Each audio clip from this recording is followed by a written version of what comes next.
Okay, so in this revelation dream, this is how it started. I woke up and it was a normal day. I looked out the window, sky was blue, everything was fine.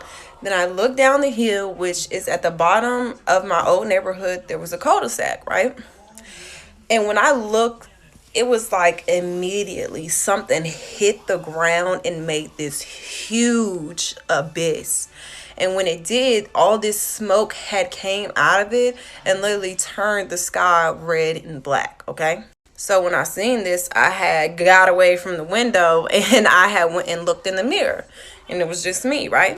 So I go back to the window, and when I go back to the window, there were now black SUVs lined up in front of every single house. And from my understanding while I was in the dream, you had to get into these SUVs to go anywhere, okay? So I went back to the mirror, and when I looked in the mirror again, there was this huge mark on my forehead. It was like a symbol, and it was stamped smack on my forehead. It was literally there. It looked like it was burned into my skin, okay? And then I turned to my right, like as if I was about to like leave my room, and my family was still there, which at the time was not surprising to me because none of us were doing what we were supposed to do, even though we were claiming to be Christians. But anyways, I guess I end up leaving the house, getting into this SUV and leaving the house.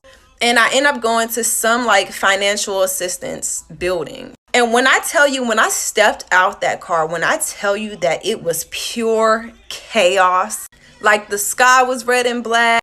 There were like literally trash cans on fire just everywhere. People were running back and forth and screaming. You could hear just gunshots. Like it was complete and utter chaos. And because I had this mark on my forehead, I was able to receive some type of assistance, whatever assistance that I needed when I went into this building. And then they took me in some room and I woke up, okay? So in Revelation 9, it does talk about an abyss or a bottomless pit.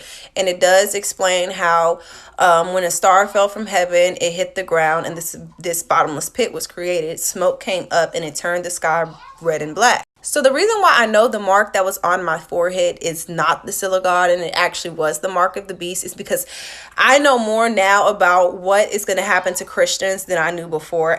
If this was the seal of God, I wouldn't have been able to get any type of help, okay? I would have been persecuted on the spot, okay? But that didn't happen. So this was in fact the mark of the beast. That's why I was able to receive whatever assistance I was needing to receive at the moment.